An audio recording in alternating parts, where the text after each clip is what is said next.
Good evening.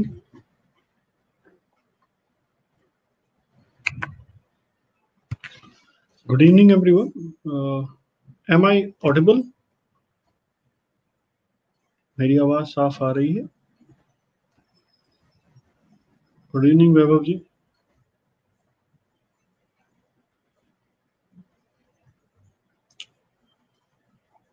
क्या बाकी लोगों को मेरी आवाज आ रही है? Am I audible? Manikant ji welcome. Purushottam ji welcome. Thank you, Niranjan sir. Thanks for joining. So let's. Thank you, Nikhil ji. पहले पर्पस बता देता हूँ. पर्पस क्या है? देखिए, यहाँ पर क्या है, मैं हूँ और जो हमारे फ्रेंड सर्कल में चार्टर्ड अकाउंटेंट हैं वो भी हैं, और इस डिस्कशन में उनके क्लाइंट्स भी हैं. कुछ हमारे क्लाइंट्स हैं, कुछ हमारे जो फ्रेंड्स हैं उनके भी क्लाइंट्स हैं. तो डिस्कशन को बड़ा सिंपल रखेंगे, और जितने क्वेश्चन आपको बीच में आए मेरे से पूछ लीजिए. बाकी जो डिस्कशन है वो आप अपने सीए से करना, वो बताएंगे फिर बाकी चीजें. तो असिस्टेंस पैकेज अभी आया है, तो जरा इसकी बात कर लेते हैं. तो ये 12 मई को प्राइम मिनिस्टर साहब ने अनाउंस किया था कि जीडीपी के 10% का 20 लाख करोड़ का हम पैकेज देंगे, और जिसके लिए 13, 14, 15, 16 को दोपहर में फाइनेंस मिनिस्टर और स्टेट ऑफ फाइनेंस मिनिस्टर, और 17 तारीख को 11 बजे आकर डिटेल समझाई गई कि इस पैकेज में क्या है.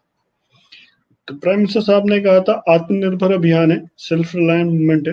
5 पिलर्स पर उन्होंने बात की थी: economy, infrastructure, vibrant demography and demand. तो जब आप इस पैकेज को समझते हैं तो ये पैकेज कई दफे ऐसा लगता है कि ये स्टिमुलस पैकेज ना होकर एक लिक्विडिटी पैकेज है या लोन देने का तरीका है, या कई बार ऐसा लगता है कि ये तो बजट से ज्यादा रिफॉर्म्स ले आए. तो समझ कर देखते हैं कि इसमें एक कॉमन आदमी के लिए क्या है, और इस पैकेज के थ्रू रिफॉर्म्स को बहुत अच्छा करके पुश करा गया. तो टोटल डिस्कशन 30-35 मिनट्स में खत्म हो जाएगा. और प्राइम मिनिस्टर साहब ने बोला वोकल फॉर लोकल प्रोडक्ट, तो लोकल प्रोडक्ट्स को ग्लोबल बनाने की बात यहाँ पर की गई थी. और टोटल पैकेज 20.97 था. तो इस पूरे पैकेज में एक तो गरीबों के लिए उज्ज्वला योजना थी, कुछ किसानों को पैसे ट्रांसफर करे, कुछ दालें दी गई फ्री में. उन सब से हमारे डिस्कशन का कोई मतलब नहीं. जो रिफॉर्म्स की बात है, यस हमें समझना है और अपने क्लाइंट्स को भी समझाना है, या जो क्लाइंट्स यहाँ पर हैं उनको भी समझना है कि बोल्ड रिफॉर्म्स से क्या मतलब है और उनके फायदे की चीज क्या है, और एमएसएमई के लिए क्या उन्होंने अनाउंस किया है. तो 16 तारीख को जो मैंने बोला 13, 14, 15, 16, 17 में जो अनाउंसमेंट हुए, तो 16 तारीख को स्पेसिफिकली 8 सेक्टर्स को खोला गया और उसमें बताया गया कि यहाँ पर हम 8 सेक्टर्स में रिफॉर्म्स लेकर आएंगे. वो 8 सेक्टर क्या थे? कोल्स में रॉयल्टी मॉडल से हटकर प्रॉफिट शेयरिंग मॉडल पर चले गए. डिफेंस में 49% एफडीआई बढ़ाकर 74% तक कर दी. मिनरल्स में भी रॉयल्टी से हटाकर उन्होंने प्रॉफिट शेयरिंग कर दी. एयरपोर्ट्स को सेल करने की बात रिवैम्प करने की बात कर दी. Air space management and MRO पर पहले ही दिन से, जब से मोदी गवर्नमेंट 1 आई है तब से वो इस पर काम कर रही है. They are yet to get some success, but again they are trying their level best कि वर्ल्ड के जितने भी एयरक्राफ्ट है मैं इस तरह कर दें कि मैं उनको मैनेज करने के लिए उन्हें यहाँ ना पड़े. Power distribution companies were in problem due to corona and covid lockdown, क्योंकि फैक्ट्रीज बंद हो गई. और पावर का जो कंजम्पशन है वो मोस्टली एक तो फैक्ट्रीज में होता है, ज्यादा कंज्यूम, घरों पर कम बिजली खर्च होती है, प्लस जो रेवेन्यू है, घर पर बिजली सस्ती मिलती है और वहां पर फैक्ट्रीज में कमर्शियल रेट पर जाती है. तो पावर डिस्कॉम कंपनीज की हालत बहुत खराब थी. तो इसीलिए वो चाहते भी थे कि पावर डिस्कॉम कंपनीज को भी इस बजट में इस फाइनेंशियल स्टिमुलस पैकेज में कुछ इन्हें पैसा डिस्ट्रीब्यूट करे. Space sector and atomic energy में उन्होंने प्राइवेट पार्टिसिपेशन अनाउंस कर दिया. अभी ना अगर 8 सेक्टर्स को देखें तो बेसिकली हमें करना क्या है कि इन 8 सेक्टर में जो मेन कंपनीज होंगी वो तो हमारी क्लाइंट होंगी नहीं. अगर हमारा कोई क्लाइंट इन 8 सेक्टर में जो ओपन होने वाला है उसमें किसी तरह जुड़ सकता है तो जरूर हमारा क्लाइंट आगे ग्रो कर जाएगा। तो हमें उसके लिए इन 8 सेक्टर्स के रिफॉर्म्स को ध्यान से समझने की जरूरत है। फॉर एग्जाम्पल, गुड़गांव में मारुति का प्लांट है या मानेसर में मारुति का प्लांट है, तो मारुति हो सकता है मेरा क्लाइंट ना हो, लेकिन मारुति को जो सप्लाईज कर रहे हैं, जो सर्विस प्रोवाइड कर रहे हैं, वो मेरे क्लाइंट हो सकते हैं। So we have to think on these 8 sectors also कि जहां पर हमें कुछ काम हो सकता है। प्लस कोरोना की वजह से वर्ल्ड वाइड एक विचार बना है कि company should move from China towards any other place. तो वो एनी अदर प्लेस कहीं भी हो सकती है। It could be Russia, Brazil, Vietnam, Russia, और it could be India also. Bangladesh को मैं इसमें कंसिडर इसलिए नहीं कर रहा क्योंकि बांग्लादेश एक छोटी कंट्री है और उसके पास लैंड बैंक वगैरह उस तरह का नहीं है। हमारा जो बेसिक कंपटीटर है वो है वियतनाम। वियतनाम हमसे 30% कॉस्ट पर लेबर सप्लाई करता है, यानी हमसे 70% रेट उसके लेबर से कम है। हमारे पास यूएसपी दो तरह से है। अगर चाइना से कोई कंपनी मूव होकर इंडिया में आती है तो हमारे पास दो यूएसपी है। पहली यूएसपी है कि हम इंग्लिश वेलवर्स हैं, हमारे सिस्टम के लिए उन्हें इंग्लिश समझानी नहीं पड़ती, जबकि चाइना में उन्हें चाइनीज के थ्रू या मैंड्रिन के थ्रू बात करनी पड़ती है। सेकेंड, हमारी जो प्रोडक्ट क्वालिटी है वो चाइना से बहुत ज्यादा अच्छी है। चाइना में माना जाता है कि 5 to 20% जो मैन्युफैक्चर वो करते हैं वो खराब होते हैं। विज़ाविज़ इंडिया का तो 1 से 2% भी खराब प्रोडक्ट्स नहीं होते। तो इस हिसाब से हम बहुत अच्छे हैं।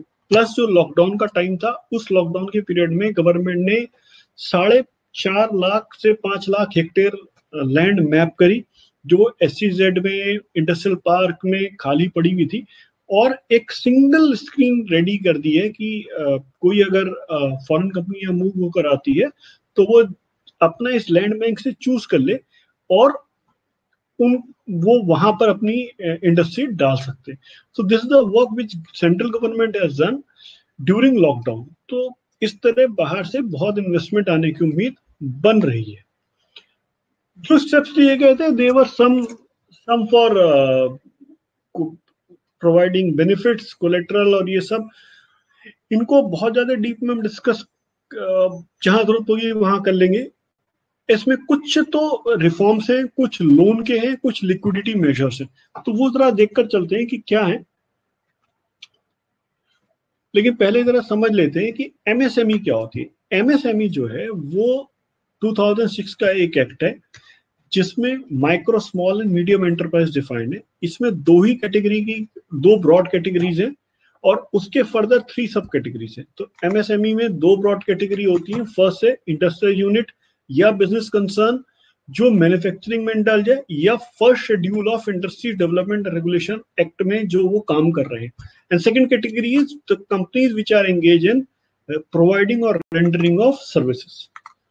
तो सबसे बड़ा सवाल आता है, क्या MSME में ट्रेडर रजिस्टर हो सकता है? बहुत रिटेल ट्रेडर्स का ये क्वेश्चन रहता है, क्या मैं MSME में रजिस्ट्रेशन ले सकता हूं? The answer is no. MSME का रजिस्ट्रेशन ट्रेडर्स नहीं ले सकते। इसमें एक बात और भी समझिए कि अगर कोई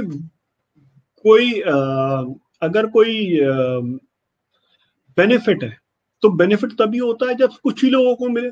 सबको मिलेगा तो वो बेनिफिट नहीं होगा। अब फिर समझिए, अगर कोई चीज है वो सबको अवेलेबल है तो किसी के लिए बेनिफिट नहीं। तो इसका नाम ही उद्योग आधार है। उद्योग, इंडस्ट्रीज, तो उद्योगों को आधार, एक तो हम आधार समझते हैं कि सपोर्ट, और एक होता है आधार जो हम आधार कार्ड समझते हैं। तो दोनों इसमें डल जाए तो उद्योगों को आधार देने के लिए उद्योग आधार स्कीम शुरू करी गई थी, which is for this MSME benefit. तो बेनिफिट रिटेल्स को अवेलेबल नहीं है। बीच में अगर कभी मेरी वॉइस में कोई प्रॉब्लम हो या आप कोई क्वेश्चन पूछना चाहें या कहीं पर कोई पिन पॉइंट करना चाहें तो आप बीच में बिल्कुल फ्री हैं सर। आप बीच में चैट बॉक्स में क्वेश्चन या मैसेज डाल सकते हैं। नितिन अरोड़ा जी का एक बात कहना है कि Bangladesh is major beneficiary in business, garment business. So एक अकेले सेक्टर की बात नहीं हो रही। यहाँ पर हम car manufacturing, mobile phone manufacturing और बड़ी मैन्युफैक्चरिंग की बात कर रहे हैं। Garment is not a big thing. तो इतना कोई बड़ा फर्क नहीं पड़ रहा गारमेंट से। और इंडिया में textile minister is working on it, और टेक्सटाइल सेक्टर को रिवाइव करने की बात की जा रही है। So we would be able to compete them, don't worry on that. India का सबसे बड़ा प्लस पॉइंट है कि हमारे पास मिनरल्स अवेलेबल हैं। कोई भी अगर आपको काम करना है तो मिनरल्स हमारे पास अवेलेबल हैं, इसका कोई रिप्लेसमेंट नहीं है। लेकिन जो ये 3 लाख करोड़ का लोन है जो हम डिस्कस करेंगे, तो इसमें नेशनल क्रेडिट गारंटी ट्रस्ट ने कहा है कि जो लोन हमने 3 लाख करोड़ का एमएसएमई के लिए दिया था, उस लोन में ये लोग भी पार्टिसिपेट कर सकते हैं। तो वो जो ऑटोमेटिक, अभी हम 3 लाख करोड़ के लोन की बात करेंगे, तो इसमें एमएसएमई को भी ऑटोमेटिक लोन मिल जाएगा अगर वो बाकी कंडीशन सेटिस्फाई करता है तो 2 ब्रॉड कैटेगरी है, गुड्स एंड सर्विसेज। गुड्स का मतलब क्या होता है? Enterprise which is engage in manufacture, production, processing और प्रिजर्वेशन।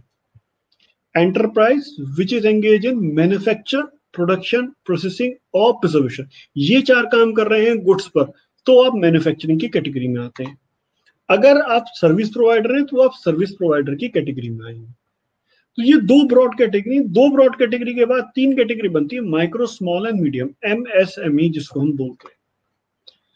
तो इन दो कैटेगरी के बाद ये फर्दर 3 कैटेगरी का डिवीजन आता है, माइक्रो, स्मॉल एंड मीडियम। तो पहले स्थिति ये थी कि मैन्युफैक्चरिंग और सर्विस इंडस्ट्री का इन्वेस्टमेंट के तौर पर बाइफर्केशन कराया जाता था, 2 अलग अलग क्राइटेरिया थे। लेकिन जब फाइनेंस मिनिस्टर ने 13 मई को जब ये पूरा प्रोजेक्ट अनाउंस करा, तो उन्होंने कहा कि नहीं, हम क्या करेंगे, इन्वेस्टमेंट और टर्नओवर के बेसिस पर करेंगे, और हम मैन्युफैक्चरिंग और सर्विस सेक्टर को अलग अलग ना रख के इन दोनों को क्लब कर देते। तो उन्होंने कहा इन्वेस्टमेंट की लिमिट जो पहले 25 लाख या 10 लाख थी, now it has increase to 1 crore, and turnover limit is 5 crore. जो 5 करोड़ और 2 करोड़ की लिमिट थी फॉर स्मॉल एंटरप्राइज, तो 10 करोड़ और 50 करोड़ हो गई। तो मीडियम 10 करोड़ और 5 करोड़ की जो लिमिट थी वो 20 करोड़ और 100 करोड़ हो गई। तो दिस वाज अनाउंस ऑन 13 मई। लेकिन इसको फिर से चेंज करा गया। जब 1 जून आया तो कैबिनेट ने जब मीटिंग करी, तो उन्होंने जो ये मीडियम कैटेगरी है, बाकी दोनों में चेंज नहीं करा, मीडियम कैटेगरी में जो 20 करोड़ की लिमिट थी उसको बढ़ाकर 50 करोड़ कर दिया, और जो 100 करोड़ की लिमिट थी वो 250 करोड़ कर दी। ये ऐसा क्यों करा गया, इसको भी अभी हम समझेंगे। अब जो ये एमएसएमई एक्ट है, इसको अगर आप एमएसएमई एक्ट को अगर कोई पढ़ना भी चाहे तो 3.5 पेज का एक्ट है, बहुत छोटा एक्ट है। और जो रूल्स हैं वो 1.25 पेज के हैं, 1.5 पेज भी नहीं कहूंगा, 1.25 पेज के रूल्स हैं। इससे बड़ी तो जीएसटी में एक एक नोटिफिकेशन आ जाती है। अब इतना छोटा एक्ट है, एक्ट की डेफिनेशन भी है और बाकी चीजें डिफाइंड भी है। तो इस एक्ट और रूल में बहुत ज्यादा कुछ लिखा हुआ नहीं है, तो इसमें बहुत सारी चीजें साइलेंट है, और जिस पर कोई नोटिफिकेशन कभी आया नहीं। तो एक सवाल था, क्या एक्सपोर्ट टर्नओवर इंक्लूड करा जाएगा टर्नओवर की डेफिनेशन में for medium, small and micro enterprise में? तो इसका आंसर किसी के पास भी नहीं था। तो अभी जब कैबिनेट मिनिस्टर साहब ने जब अपनी प्रेस मीटिंग कर रहे थे, तो उन्होंने कहा yes, we will exclude export turnover from the definition of turnover. अब मेरा सवाल यहाँ पर यह आता है कि टर्नओवर तो पूरे एमएसएमई एक्ट में या एमएसएमई रूल्स में या किसी नोटिफिकेशन में कहीं डिफाइंड ही नहीं है, तो एक्सक्लूड कहां से करोगे? I don't know how this will go forward. Investment का मतलब क्या है? दोनों में इन्वेस्टमेंट का मतलब अलग अलग है। जो हम इन्वेस्टमेंट की बात कर रहे हैं कि एमएसएमई में क्या मानेंगे, तो मैन्युफैक्चर के लिए प्लांट एंड मशीनरी में जो ओरिजिनल कॉस्ट है, लैंड और बिल्डिंग छोड़कर, वो टोटल इन्वेस्टमेंट माना जाएगा। फॉर सर्विस प्रोवाइडर तो सिर्फ इक्विपमेंट्स है, मान लीजिए आप मोबाइल फोन है या से लैपटॉप्स हैं, so these are your equipments, वो excluding land and furniture, land, building and furniture, तो इस तरह की चीजें एक्सक्लूड करी गई। लेकिन फर्नीचर जब मैन्युफैक्चर की डेफिनेशन में जाएंगे तो फर्नीचर अलग से एक्सक्लूडेड नहीं है। पर इसका मतलब ये नहीं कि आप फर्नीचर को भी ऐड कर लें। इसका मतलब ये नहीं कि आप जब मैन्युफैक्चर के लिए टोटल इन्वेस्टमेंट वैल्यू देखें तो आप उसमें फर्नीचर ऐड कर लें, नहीं। जब हम कहते हैं I am going to buy milk, bread, curd etcetera, तो एसेट्रा में बटर आ सकता है, एसेट्रा में ज्वेलरी नहीं आ सकती। सो यहाँ पर कंसेप्ट ये है कि प्लांट एंड मशीनरी से रिलेवेंट ही कॉस्ट लेनी है, एंड ओरिजिनल कॉस्ट ही लेनी है। ओरिजिनल कॉस्ट का मतलब क्या है? तो अगर नई मशीन है तो नई मशीन का जो ओरिजिनल प्राइस है, जो सेकेंड हैंड मशीन है, अब बताइए सेकेंड हैंड मशीन के लिए प्राइस वैल्यू क्या लेंगे? जो कॉस्ट मेरे को पड़ी, मतलब जिसमें मैंने खरीदी, या जो ओरिजिनल बायर की वैल्यू थी वो माननी पड़ेगी।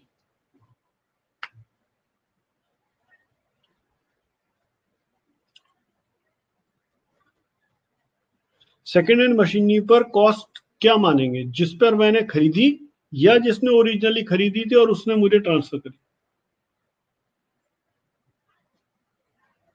वैभव जी, परचेज वैल्यू किसकी? मेरी परचेज वैल्यू या ओरिजिनल बायर की परचेज वैल्यू?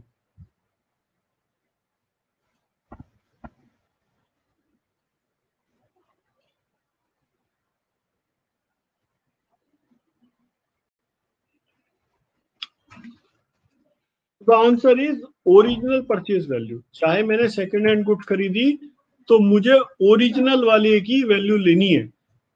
अब इसमें इशू क्या आता है? ओरिजिनल बायर की लेनी है। अब इसमें इशू क्या आता है, प्रॉब्लम क्या आती है? पहले थर्ड पॉइंट भी कर लेते हैं, और अगर आप इंपोर्टेड हैं तो कॉस्ट प्लस जो रेगुलर चीजें हैं वो ऐड करके।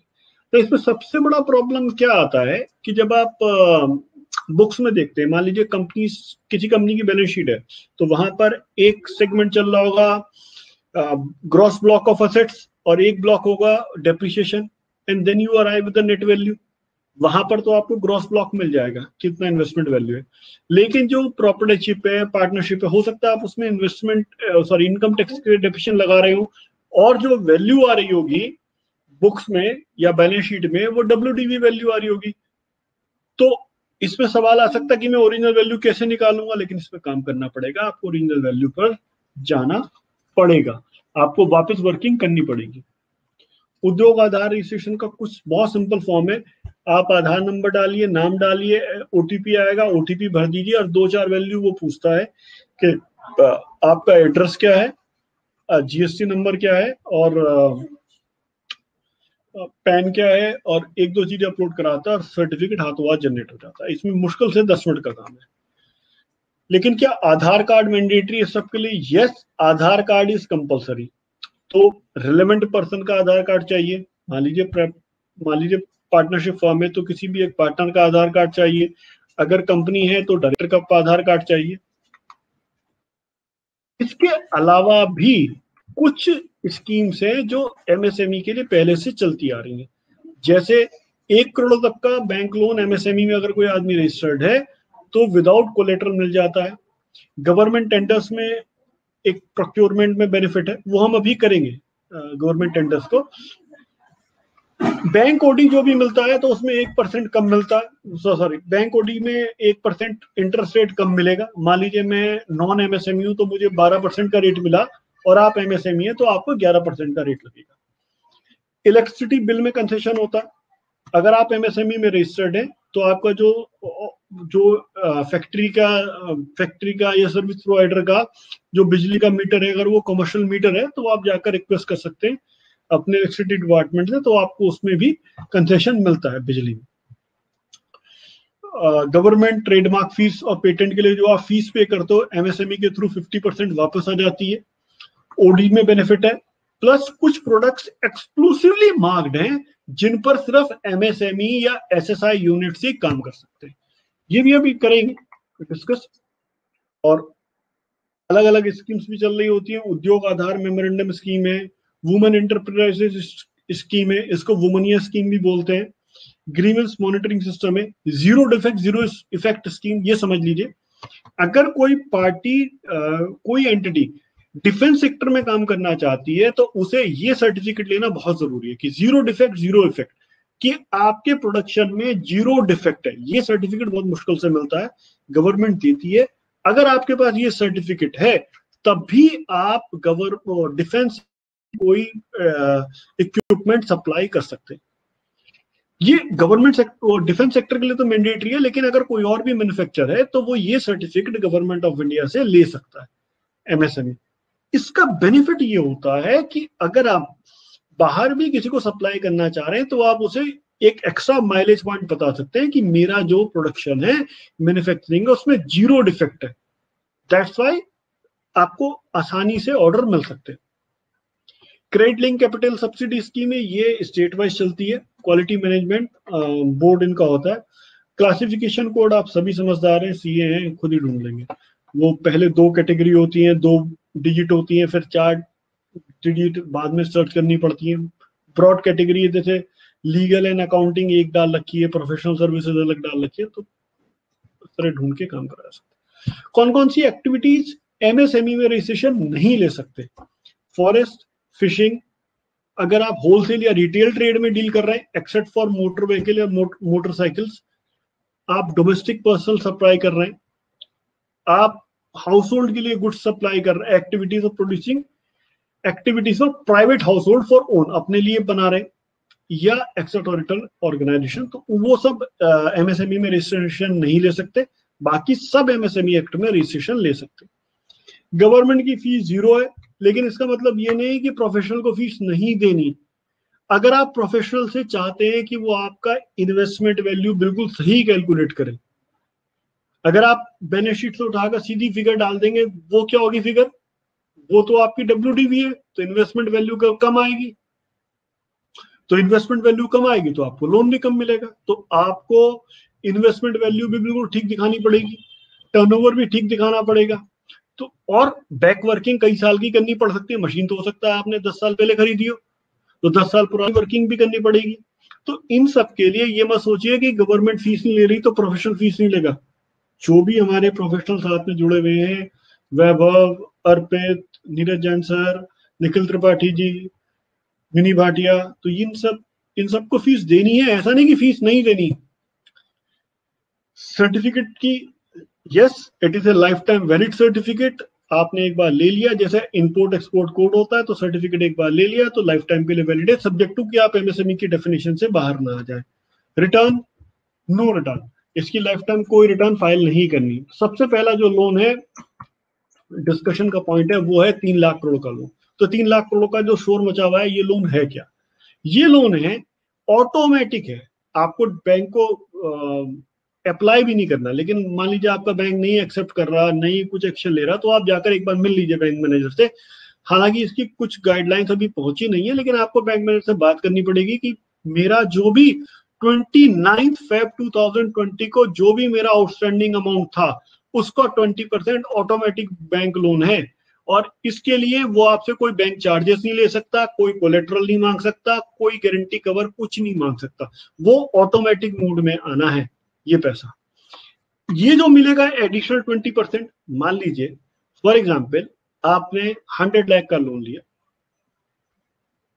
100 लाख का लोन लिया, सॉरी 100 करोड़ का आपका लोन है, और आपने पेमेंट करते करते अब लोन आपका 80 करोड़ का रह गया। तो 80 करोड़ के लोन में 80 करोड़ के लोन का 20% यानी के 16 करोड़ आपको ऑटोमेटिक मिलेगा। अब ये जो पैसा मिलेगा, ये आपको 4 साल में वापस करना है। तो पहले 1 साल में सिर्फ इंटरेस्ट की ईएमआई देनी है, पहले 1 साल में सिर्फ इंटरेस्ट देंगे, और अगले 3 साल में 36 मंथ में आप इंटरेस्ट प्लस प्रिंसिपल अमाउंट सारा वापस करेंगे। तो एडिशनल 20% बिना किसी झंझट के मिल जाएगा, और इसमें गवर्नमेंट की सिक्योरिटी है, तो आपको दिक्कत नहीं आएगी जिनका पुराना लोन चल रहा है। प्रॉब्लम उनके साथ आएगी जो पहली बार लोन लेना चाहते हैं। जिनको पहली बार लोन चाहिए, प्रॉब्लम उनको आएगी कि साहब मेरे पास तो लोन है ही नहीं, तो बैंक 50 सवाल पूछ सकता है। लेकिन जो मैंने उद्योग आधार वगैरह स्कीम बताई, तो आपके कोलेटर फ्री होता है ये लोन। कुछ कंपनीज ऐसी थी, पिछले 1 साल से स्लो डाउन की बात थी, कुछ कंपनीज इस तरह की थी जो एनपीए होने वाली थी या मार्च में एनपीए हो जाते हैं, जिनका पैसे में दिक्कत आ रही थी, जो पेमेंट नहीं कर पा रहे थे, तो गवर्नमेंट ने उनके लिए भी अलग से पैसा मार्क कर दिया, और उसमें उन्होंने कहा कि इसकी सपोर्ट गवर्नमेंट करेगी। 20% जो है इसको बियर, अब 20,000 करोड़ रुपए इनके लिए अलग से मार्क कर दिए गए हैं, और इसमें से 4,000 करोड़ रुपए CGTMSE के थ्रू वो देंगे, गारंटी देंगे। ये क्या होता है? ये पहले क्रेडिट गारंटी फंड स्कीम के नाम से जाना जाता था, अब इसका नाम थोड़ा चेंज हो गया, तो MSME के थ्रू हो गया। इसमें क्या है, आपको चाहे तो टर्म लोन चाहिए या फंड लोन चाहिए या नॉन फंड बेस्ड कैपिटल जैसे bank guarantee letter of credit चाहिए, तो ये उनके लिए मिल जाता है जो कि जिनके की ट्रैक रिकॉर्ड बहुत ज्यादा अच्छा नहीं है। तो उसमें गवर्नमेंट इस ऑर्गेनाइजेशन के थ्रू आपके 20% का कवर देती है कि आपका मान लीजिए आपने 100 लाख का लोन लिया, तो अगर डूब भी गया तो 20 लाख गवर्नमेंट बियर करेगी। तो बैंक के पास जब एक गारंटी होती है कि 20% तो ये बियर करेगी गवर्नमेंट, अगर लॉस हो भी गया तो इन केसेस में लोन आसानी से दे देते हैं। एक 50,000 करोड़ का MSME फंड ऑफ फंड्स के थ्रू इक्विटी इन्फ्यूजन है। इसमें क्या होता है कि गवर्नमेंट बैंक आपके कंपनी में पैसा डालता है, पैसा डालकर वो आपसे पैसे वापस नहीं लेता, वो आपसे इसके बदले में शेयर लेता है, और आपकी जो अनलिस्टेड कंपनी है उसको फोर्स करता है कि 3 से 5 साल में वो स्टॉक एक्सचेंज पर खुद को लिस्ट करा ले, और लिस्ट कराने पर वो अपने जो पैसा डाला है बैंक ने उसके शेयर बेचकर वो बाहर आ जाते हैं। इससे क्या होता है, जो वैल्यू होती है वो अनलॉक हो जाती है बैंक की। और कई केसेस में देखा गया है कि जितना पैसा उन्होंने दिया था बैंक ने, वो उससे 10 टाइम्स या 12 टाइम्स पैसा वो यहां से निकाल लेते। एक और मेजर काम ये हुआ है, लोकल MSME को सपोर्ट करने के लिए 200 करोड़ रुपए तक के ग्लोबल टेंडर बंद कर दिए गए हैं। 200 करोड़ तक के जितने भी टेंडर होंगे GFR रूल्स में चेंज कर दिया गया है, अब वो सिर्फ इंडियन MSME उसमें पार्टिसिपेट कर सकते। 200 करोड़ रुपए तक का जो भी टेंडर गवर्नमेंट या गवर्नमेंट ऑफिस से निकलना था, उस सब में सिर्फ और सिर्फ अब लोकल MSME, इंडियन MSME ही पार्टिसिपेट करेंगे। तो इससे वो सेल्फ रिलायंट इंडिया और मेक इन इंडिया और स्टार्टअप इंडिया सबको सपोर्ट करने की बात कर रहे हैं। ये ई मार्केट प्लेस क्या है, क्योंकि अब आप समझ रहे हैं कोरोना, कोविड, सोशल डिस्टेंसिंग के थ्रू अब बहुत समय तक कोई एग्जीबिशंस, फेयर्स ये सब तो होंगे नहीं, तो अब सेल कैसे होगी? तो इसके लिए एक और गवर्नमेंट मार्केट एक और वो बनाकर लाएगी वेब पोर्टल, जिसके थ्रू आपका ई मार्केट लिंकेज बनेगा। लेकिन अभी जो करंट का पोर्टल है उसको भी इधर हम समझते हैं कि उस पोर्टल में क्या है, वो जेम के थ्रू अभी समझाऊंगा थोड़ी देर में। प्लस जो छोटे बिजनेसमैन थे जिन पे 100 एम्प्लॉयज तक थे, तो उनको 12% जो एम्प्लॉयर कंट्रीब्यूशन EPF में और एम्प्लॉय कंट्रीब्यूशन था, तो मार्च में अनाउंस कर दिया था गवर्नमेंट उसको बियर करेगी, और इसको जून, जुलाई, अगस्त के लिए बढ़ा दिया गया है। तो ये छोटे बिजनेसमैन के लिए अच्छी चीज है। क्रेडिट गारंटी स्कीम, एक NBFC भी डर रही है आजकल लोन देने से, तो उनके लिए अलग से 45,000 करोड़ रुपीज मर्ज करा गया है, मार्क करा गया है। प्लस उसमें भी गवर्नमेंट ऑफ इंडिया ने गारंटी दी है कि इसमें से भी अगर 20% नुकसान हो गया, मान लीजिए उन्होंने किसी को 100 लाख का लोन दिया है और उसमें से 90 लाख आ रहा है, तो 10 लाख का जो लॉस है वो बैंक गवर्नमेंट बियर करेगी। तो इस तरह लोन मिलने में आसानी हो रही है। तो जिनका सिबिल रिकॉर्ड ठीक नहीं या पिछला पेमेंट रिकॉर्ड ठीक नहीं, तो उनको भी आसानी से लोन मिल रहा है। कॉन्ट्रैक्टर के सामने रिलीफ ये है कि जो कोविड की वजह से, लॉकडाउन की वजह से जो उनकी ड्यू डेट्स आ रही थी, उसको 6 महीने के लिए बढ़ा दिया गया कि आप पर कोई लेट चार्जेस, LD वगैरह नहीं लगेगी, आपका टाइम बढ़ा दिया गया है। एक और मेजर बात गवर्नमेंट ने बोली है कि मान लीजिए आपने कोई काम करते हुए आपने बैंक गारंटी सबमिट करी थी, तो बड़ा काम था, बैंक गारंटी सबमिट हुई, जब पूरा काम कंप्लीट होगा तब बैंक गारंटी रिलीज होगी। तो उन्होंने कहा नहीं, हम इसको चेंज कर रहे हैं, और अगर आपने माइलस्टोन कुछ पूरा कर लिया, तो माइलस्टोन वाइज कि अगर आपने कोई माइलस्टोन पूरा कर लिया है तो आपकी पार्शियल बैंक गारंटी रिलीज हो जाएगी। तो ये लिक्विडिटी मेजर है। इससे क्या होगा, अगर हमारे जो क्लाइंट्स हैं जिन्होंने जो गवर्नमेंट डिपार्टमेंट से काम कर रहे हैं और मोटी बैंक गारंटी सबमिट कर रखी है, तो उसमें देख लीजिए कि उनका कोई पार्ट परसेंटेज कुछ ऐसा तो नहीं जो माइलस्टोन पूरा कर दिया हो और वहां से वो पैसे निकाले जा सके, क्योंकि इसमें पैसे की भी जरूरत है। रेरा में उन्होंने ड्यू डेट्स बढ़ा दी, प्रोजेक्ट कंप्लीट के लिए, और जिनको रेरा में रजिस्ट्रेशन लेना था, बस उन्होंने कहा है कि हमने इंडिपेंडेंट डायरेक्टर पोर्टल लॉन्च कर दिया। तो ये तो सीए के डिस्कशन की बात है। स्पाइस फॉर्म लॉन्च हो गया। आईबीसी में उन्होंने कह दिया कि 1 करोड़ की लिमिट बढ़ा दी, तो इस समय कोई किसी पर इंसॉल्वेंसी का केस नहीं कर सकता 1 साल तक। प्लस टीडीएस टीसीएस में 25% रिलैक्सेशन दिया है कि जिससे लिक्विडिटी आपके हाथ में बढ़ जाए। लेकिन चूंकि एक्चुअल टैक्स में फर्क नहीं पड़ा है, तो जिसको एडवांस टैक्स पे करना था तो उसको एडवांस टैक्स ज्यादा पे करना पड़ेगा। हाँ, जिसको रिफंड मिल जाता था, ज्यादा टैक्स कट जाता था, तो उसको रिफंड बाद में जो साल के एंड में बनेगा वो कम बनेगा, और थोड़ा पैसा लिक्विडिटी बाय द टाइम हाथ में आ जाएगी। तो ये एक अच्छा तरीका है। प्लस रिटर्न्स की ड्यू डेट बढ़ गई है, विवाद से विश्वास स्कीम में पेमेंट की ड्यू डेट बढ़ गई। जरा हम दूसरी चीज की बात करते हैं अगले 10 मिनट, जेम की, गवर्नमेंट ई मार्केट प्लेस, जो कि बहुत इंपॉर्टेंट है, और ये अपॉर्चुनिटी 30 लाख करोड़ की है। पहले तो ये बताइए, एमएसएमई में कोई डाउट है यहां तक तो प्लीज पूछ लीजिए, या मैं आगे बढ़ूं जेम पर। चैट बॉक्स में बता दीजिए एमएसएमई का कोई डाउट रह गया। निखिल जी, वैभव जी, नीरज सर।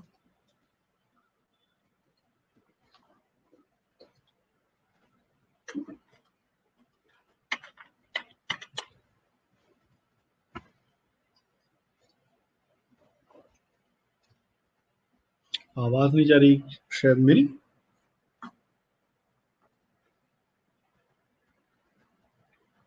निखिल जी, कोई डाउट है एमएसएमई में? नो।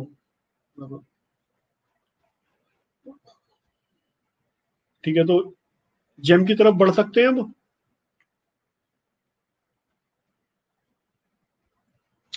नितिन अरोड़ा जी, आप इसको ध्यान से सुनना।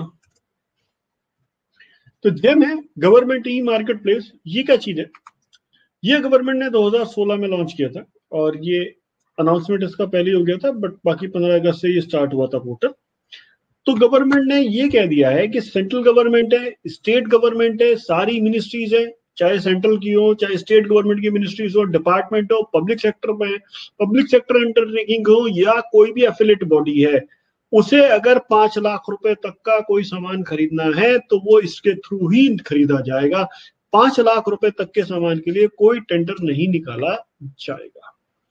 इसमें 2 चीजें हैं कि 50,000 तक का सामान अगर खरीदा जाएगा तो कैसे मैनेज होगा। 50,000 से 5 लाख तक का अगर आप कोई गुड्स खरीद रहे हैं तो 2 अलग अलग प्रोसेस है, वो समझ लेते हैं।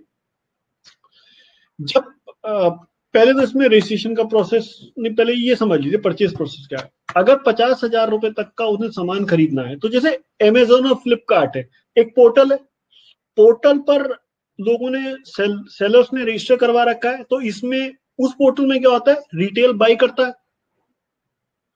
इस पोर्टल में क्या होता है, government organisation is the buyer and seller can be anyone. तो आपने इस पोर्टल पर रजिस्ट्रेशन करवा दिया तो आप अपने गुड्स गवर्नमेंट को बेच सकते हैं। परचेज प्रोसेस सिंपल है। अगर उनको तो इसमें आपको कहीं से भी किसी पैनल में रजिस्ट्रेशन करवाने की जरूरत नहीं। पहले क्या होता था कि गवर्नमेंट में अगर कोई टेंडर चाहिए, कोई बिजनेस चाहिए, तो पहले पैनल में खुद को रजिस्ट्रेशन करवाना पड़ता था। तो अब कोई पैनल नहीं, कोई भी आदमी, कोई भी एंटरप्राइज अपने आप को जाकर इसमें रजिस्टर करवा ले और वो गवर्नमेंट के पैनल में आ जाएगा, सब्जेक्ट टू कि आपका L1 प्राइस हो। एमएसएमई के लिए L1 प्लस 15% का भी डिस्कशन है, वो भी करेंगे। तो परचेज अगर 50,000 तक का है तो वो किसी भी सेलर को चूज कर सकता है और उसके पास ऑर्डर प्लेस कर सकता है। 50,000 से ऊपर का अगर प्राइस है 5 लाख तक का, तो 50,000 से 5 लाख तक के प्राइस में उसको L1 सिलेक्ट करना है, और L1 सिलेक्ट ना करने पर उसको कंपेरेटिव शीट बनाकर सबमिट करनी होती है, वो इसी में बन जाती है ऑटोमेटिक। 50,000 तक में कुछ केसेस में वो अलाउड है, L1 को छोड़कर भी L2, L3, L4 से भी खरीद सकता है। गवर्नमेंट का ये कहना है कि जब से ये पोर्टल से बाइंग सेलिंग शुरू हुई है तो गवर्नमेंट की जो सेविंग है वो टोटल कॉस्ट में से 25 से 30% कॉस्ट कम हो गई। अब ये तो 25 से 30% की कॉस्ट कम हुई है, ये मिडिल मैन का कमीशन बचा है, या चूंकि कंपटीशन है, बिडिंग सिस्टम है, उसकी वजह से कॉस्ट कम हुई है, ये एक अलग विषय हो सकता है। डिस्कशन का, but not relevant for us. तो कंपैरिजन शीट है, तो अगर आपको L1 छोड़कर किसी और को लेना है तो इस तरह की शीट सबमिट करनी पड़ती है 50,000 से 5 लाख तक के ऑर्डर में। 50,000 से नीचे है तो आप किसी को भी चूज कर सकते हैं। इस पर बायर को कभी भी पता नहीं चलेगा कि सेलर कौन है, वहां पर उसको नंबर दिखाई देता है, वो चूज नहीं कर सकता कि ये बायर कौन है। Got my point? तो अपना ये जो चॉइस है ना कि इसके थ्रू उसके थ्रू मैनेज हो सकता है, तो ये पॉसिबल नहीं है। डायरेक्ट इसमें 3 तरह के ऑप्शन है। डायरेक्ट परचेज 50,000 से नीचे है, डायरेक्ट परचेज 50,000 से 5 लाख का है, तो बिडिंग और रिवर्स ऑप्शन है। बिडिंग होती है कि आपने एक प्राइस दे दिया, दूसरे ने प्राइस दे दिया, तो जिसका L1 है हम उसको ऑर्डर दे दिया। रिवर्स ऑप्शन में क्या होता है कि आपने एक पीरियड के लिए ऑप्शन खोल दिया, जैसे आप फिल्मों में टीवी में देखते हैं, यहां पर रिवर्स ऑप्शन होता है कि किसी ने बिड लगाई 100 रुपए की, फिर अगले ने लगा दी 99, फिर 98, फिर 97, तो 97 वाले को ऑर्डर मिल जाएगा। तो जैसे रिवर्स ऑप्शन इसकी। तो रजिस्ट्रेशन प्रोसेस पूरा ऑनलाइन है। अच्छा, इसमें एक चीज और है, L1 अभी करेंगे। रजिस्ट्रेशन प्रोसेस पूरा ऑनलाइन है। आपको अभी इसमें MSME होना जरूरी नहीं, MSME के अलग बेनिफिट्स हैं। आपको इसमें अपना पैन, पहले तो रजिस्ट्रेशन आधार के थ्रू ही होगा, आधार के साथ जो email ID sorry mobile number associated होगा वहीं OTP आएगा, और आपने इसमें अकाउंट क्रिएट करना है। अकाउंट 2 तरह से क्रिएट होगा, एक तो आप इंडिविजुअल हैं तब अकाउंट क्रिएट होगा, और एक होगा कंपनी के थ्रू। अगर आप कंपनी के थ्रू कर रहे हैं तो मान लीजिए आपकी दिल्ली में कंपनी है और उसकी 5 स्टेट्स में ब्रांचेस है, तो आप इसमें फर्दर डिवीजन कर सकते हैं। 5 स्टेट्स के लिए अलग अलग एक सब अकाउंट क्रिएट कर सकते हैं यूजर के थ्रू, कि वो मान लीजिए कर्नाटका में है, महाराष्ट्र में है, तो कर्नाटका का ऑर्डर कर्नाटका वाले आईडी से आप रिप्लाई कर सकते हैं, ऑर्डर वो एक्सेप्ट कर सकते हैं, प्लेस कर सकते हैं। तो रजिस्ट्रेशन प्रोसेस इज ऑनलाइन। आपको इसमें अपना आधार ईमेल से वेरीफाई करवानी पड़ेगी OTP। उसके बाद आपको इसमें जो भी रेलेवेंट डॉक्यूमेंट्स हैं, GST सर्टिफिकेट, पैन, डायरेक्टर्स की डिटेल और कंपनीज की डिटेल सब अपलोड करनी पड़ेगी। इसमें कंपनीज का MOA वगैरह सब अपलोड होगा।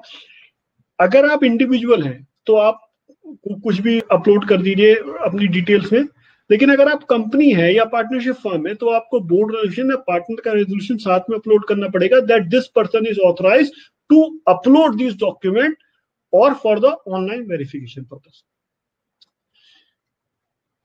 इसके बाद ये सारा प्रोसेस इलेक्ट्रॉनिक कॉमर्स ऑपरेटर जैसे है अमेजन, फ्लिपकार्ट, तो आप यहाँ पर भी सेलर बन सकते हैं। देखिए अमेजन और फ्लिपकार्ट पर जो आपके सेलर्स हैं वो रिटेल पब्लिक को सेलिंग कर रहे हैं, यहाँ पर गवर्नमेंट को सेलिंग कर रहे हैं।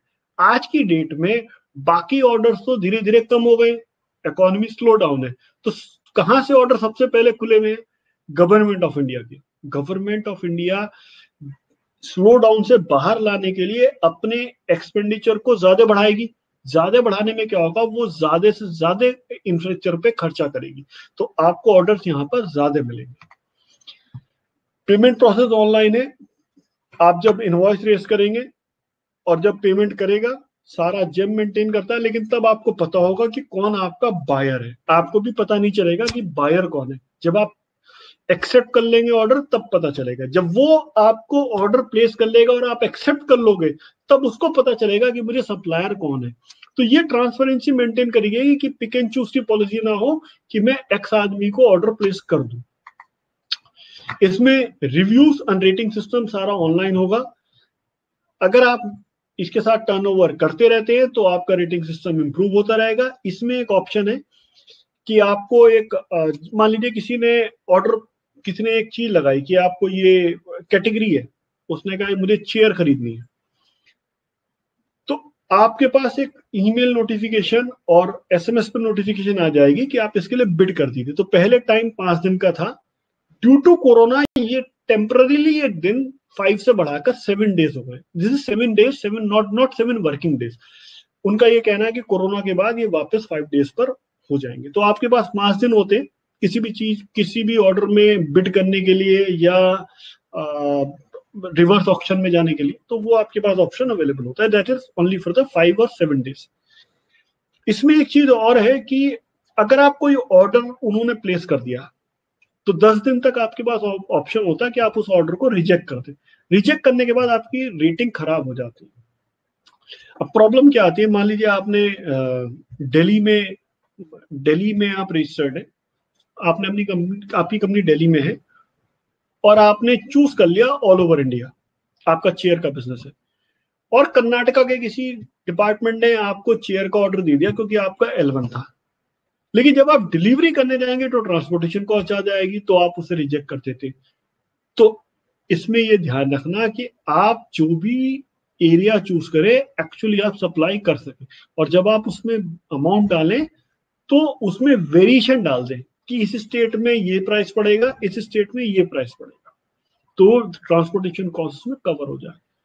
बिकॉज अभी क्या है, रेटिंग सिस्टम सिर्फ टर्नओवर के बेस पर है, तो इसमें 1 जुलाई से चेंज हो जाएगा कि जिसने ऑर्डर दिया है और जो एक्चुअल यूजर है, दो फर्दर क्रिएट हो जाएंगे, तो वो भी आपकी रेटिंग डाल सकते हैं। इसमें अभी ये ऑप्शन नहीं कि 5 स्टार रेटेड ही बायर 5 स्टार रेटेड या 4 स्टार रेटेड ही चूज कर सके, लेकिन 1 जुलाई से जब वेबसाइट चेंज हो जाएगी तो उसमें ये भी ऑप्शन होगा कि वो बायर सिर्फ उन सिलेक्टेड सेलर से डील कर सकता है जिनकी रेटिंग एक स्पेसिफिक नंबर से ज्यादा है। एमएसएमई के लिए सबसे बड़ा बेनिफिट है कि अर्नेस्ट मनी डिपॉजिट नहीं देना उन्हें किसी भी टेंडर के लिए या इस तरह की बिडिंग के लिए, टेंडर फीस भी माफ है।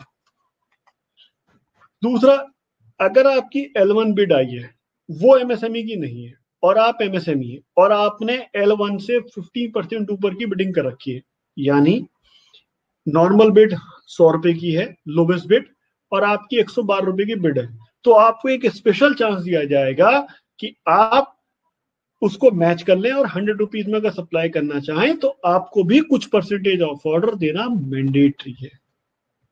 इसमें एक चीज और है, जो 25% टोटल बाइंग है वो रेस्ट्रिक्टेड है कि एमएसएमई से ही लेनी है, तो एमएसएमई को एक बेनिफिट ये भी है, लेकिन एमएसएमई का सर्टिफिकेट भी आपको अपलोड करना पड़ेगा, तभी आप एमएसएमई कैटेगरी में आएंगे। प्लस इसमें 4% SC/ST के लिए मार्क्ड है कि उन्हीं से डील करना है, उन्हीं से ऑर्डर प्लेस होना है, तो वो 4% 25% के अंदर ही है, यानी 4% जो एमएसएमई SC/ST में का बेनिफिट भी ले रहे हैं। तो इसमें एक बेनिफिट ये है कि मान लीजिए एक ओरिजिनल इक्विपमेंट मैन्युफैक्चरर है, वो एक लिमिट तक की एक लिमिट तक की वो प्राइस कोट कर सकता है, उसके नीचे वो अपने डिस्ट्रीब्यूटर को तो प्राइस देता है लेकिन मार्केट में सेल नहीं करता। तो ऐसा हो सकता है कि आप, और अगर आप किसी प्रोडक्ट के लिए बिड कर रहे हैं, फॉर एग्जांपल मैं ये कह रहा हूँ एक बिड आई कंप्यूटर के लिए और मैं सप्लाई में डाल रहा हूँ कि मैं HP का कंप्यूटर सप्लाई करूंगा, तो मुझे जब HP का कंप्यूटर सप्लाई करना है तो मेरे पास उसका ऑथराइजेशन होना चाहिए कि मैं ऑथराइज डिस्ट्रीब्यूटर हूँ HP का। एक इसमें और है, एक तो हो गया प्रोडक्ट की और एक होता है बंडल्ड प्रोडक्ट। बंडल्ड प्रोडक्ट, मान लीजिए किसी ने ऑर्डर दिया कि मुझे कंप्यूटर चाहिए, तो उसने कहा कंप्यूटर भी चाहिए प्रिंटर भी चाहिए, तो कंप्यूटर भी मान लीजिए उसने कहा कि मुझे डेस्कटॉप भी चाहिए, यूपीएस भी चाहिए और प्रिंटर भी चाहिए वर्क स्टेशन के लिए, तो आपको तीनों कैटेगरी में अगर आपने अपने को रजिस्टर करवा रखा है तब तो उस बंडल बिड में आप पार्टिसिपेट कर सकते हैं, अदरवाइज उस बिड में पार्टिसिपेट नहीं कर सकते। तो ये छोटा सा है। इसमें ध्यान रखने की बात है कि गवर्नमेंट का एक्सपेक्टेशन है कि 30 लाख करोड़ का टर्नओवर इस पोर्टल के थ्रू होना चाहिए 1-1.5 साल बाद, तो ये 30 लाख करोड़ की अपॉर्चुनिटी है। बाकी तो कई जगह बिजनेस आ रहा है, नहीं आ रहा। सबसे पहले आपको रजिस्ट्रेशन सिंपल है, पहले तो एमएसएमई में रजिस्ट्रेशन करवाओ, उसके बाद सीए साहब को वापस डेटा दो, आधार कार्ड, मोबाइल नंबर, और इसके थ्रू वेरिफिकेशन कराकर यहाँ पर अपनी कैटेगरी चूज करके रजिस्ट्रेशन करवाइए। हाँ, और इसमें एक चीज और है, जो लोग 1 जुलाई से पहले रजिस्ट्रेशन करवा लेंगे तो उनसे कोई वन टाइम फीस नहीं ले रहा है। 1 जुलाई के बाद से इसकी one time fees, one time security money वो लेना शुरू कर देंगे। उसके बाद अगर आपका प्रोडक्ट खराब निकला तो जेम आपकी सिक्योरिटी डिपॉजिट फॉरफिट कर लेगी, और ये जो सिक्योरिटी मनी होगा ये बहुत ज्यादा हो सकता है, इसके बारे में कोई डिटेल नहीं आई है। मान लीजिए उन्होंने 50,000 भी रख दी सिक्योरिटी डिपॉजिट, तो कोरोना के काल में अगर आप एक्टिवली अगले 10 दिन में इस पर काम कर लेते हैं तो आपके 50,000 रुपए तो यही बच जाएंगे, जो सिक्योरिटी डिपॉजिट आगे फॉरफिट हो सकती है कोई गलती के कारण। तो आप अपनी सारी चीजें रेडी रखिए एंड गेट योरसेल्फ रजिस्टर्ड। और अगर आपका प्राइमरी रजिस्टर जिसको आप क्रिएट कर रहे हैं, अगर वो मूव हो जाता है, मान लीजिए आपने डायरेक्टर के थ्रू रजिस्ट्रेशन करवा लिया, डायरेक्टर का मोबाइल वो कंपनी छोड़ गया, तो दिक्कत आ जाएगी, क्योंकि तब आपको एक सर्टिफिकेट चाहिए प्राइमरी यूजर से कि वो अकाउंट ट्रांसफर कर दे। तो इस केस में मोबाइल नंबर, ईमेल आईडी वही डालना जो कंपनी के पास हमेशा रहेगा। 50,000 तक की बेट ये हमने कर ली। लोकेशन की कंसाइनी अब एक और फिल्टर इसमें आना है 1 जुलाई से, कि वो लोकेशन वाइज भी चूज कर सकते हैं, कि मान लीजिए बेंगलोर में कोई ऑर्डर प्लेस कर रहा है तो वो ये चूज कर ले कि मुझे बेंगलोर के ही सप्लायर चाहिए। अभी इसमें ऐसा कुछ नहीं है। ऑटोमोबाइल अगर आप सप्लाई करते हैं तो टोटल पेमेंट का 10% वो रोक कर चलेंगे, वो बाद में मिलता है 5 साल बाद। So this is all from my side. अगर यहाँ पर कोई क्वेश्चन है तो प्लीज। न्यूट्रोलॉजी, yes, if you are not MSME you can still get registered with GeM, लेकिन आपको वो बेनिफिट नहीं मिलेंगे। So ideally you should get registered first with MSME and then you should get registered with GeM. और इसमें MSME में registration लेना भी आसान है और इसमें जेम में रजिस्ट्रेशन लेना भी आसान है। और हाँ, कोरोना काल में एक अलग से एक टैब बना हुआ है इनका, अलग वेबसाइट का सब पोर्टल बना दिया है कि अगर आप कोरोना से रिलेटेड कोई चीज सप्लाई कर रहे हैं, for example PPE kit, mask, sanitiser, तो उसका अलग से ऑर्डर प्लेस हो सकता है। तो वो एक अलग पोर्टल है, ठीक है। न्यूट्रोलॉजी जेम की रजिस्ट्रेशन फीस 0 है, वो 1 जुलाई से आएगी फीस। जो मैं बता रहा हूँ सिक्योरिटी मनी और फीस 1 जुलाई से आएगी, तो अभी नहीं है। लेकिन ऑफ कोर्स सीए तो अपनी फीस लेगा सर, वो कैसे छोड़ देगा, काम करेगा इतना सारा तो फीस तो लेगा सर।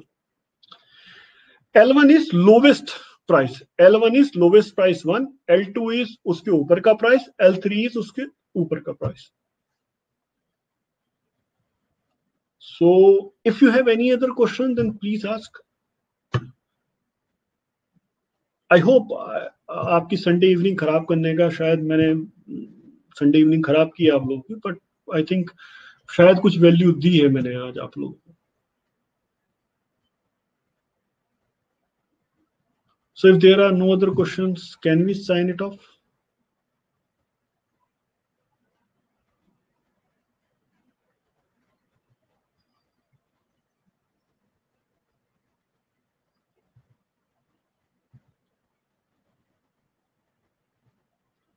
हाँ, जेम रजिस्ट्रेशन तो सर 2016 से चल रहे हैं। तो पोरवाल साहब 2016 से रजिस्ट्रेशन चल रहे हैं, तो ये तो आप सब क्लाइंट का रजिस्ट्रेशन करवा दो। कोई खर्च भाई, थोड़ी सी थोड़ा सा खर्चा कर भाई, सीए की फीस से बचाकर कितना बचा लोगे आपकी बिजनेस अपॉर्चुनिटी बच जाती है। बस सीए को फीस मत दो, खुद रजिस्टर कर लो। खुद रजिस्टर करने में गलत रजिस्टर हो गए तो एक भी ऑर्डर नहीं आएगा तो फिर ठीक है। अब मान लो उन्होंने क्वेरी रेस कर दिया, आपने कोई गलत डॉक्यूमेंट अपलोड कर दिया, सही से कैटेगरी चूज नहीं करी, तो नहीं आएगा तो मत करो बिजनेस। अब एक कल आया तो है सुप्रीम कोर्ट के जज साहब कह रहे हैं कि मुझे पूरा दिन लग गया इनकम टैक्स रिटर्न फाइल करने में। आपके पास इतना काम था, आपने ये सब करा ही क्यों? किसी से भी बोल देते, कोई रिटर्न फाइल कर देता आपकी। तो जो लोग स्पेसिफिकली इस समय कोरोना में बार बार मैसेज भेज रहे हैं कि भैया सैनिटाइजर ले लो, ये ले लो, तो हमें बेचने के बजाय सबसे अच्छा तरीका है गवर्नमेंट को ऑर्डर दे दो। एक छोटा ऑर्डर भी आ गया किसी हॉस्पिटल का तो इतने टन का ऑर्डर होगा, इतने लीटर का ऑर्डर होगा, इतने नंबर्स का ऑर्डर होगा कि सोच भी नहीं सकते। स्पेसिफिकली जब से रेलवे जिसमें आया है तो ब्लैंकेट्स, चादरों का इतने बल्क में ऑर्डर आता है कि काफी लोग तो ऑर्डर ही पूरा नहीं कर पाते, इतनी बल्क क्वांटिटी में ऑर्डर आ जाता है। और 1 जुलाई से, याद रखिए, 1 जुलाई से सिक्योरिटी मनी भी आ जाएगी, फीस भी आ जाएगी। तो उससे पहले काम कर लो, हो सकता है एक्टिव जाओगे, एक्टिव दिखेगा। तो इस पर एक्टिव रहिए। ऑनलाइन सेल सभी कर रहे हैं, ऑनलाइन में सरकार से बड़ा खरीदार कोई नहीं है। So signing it off. Thank you. Have a great evening. May God bless you all. Thank you.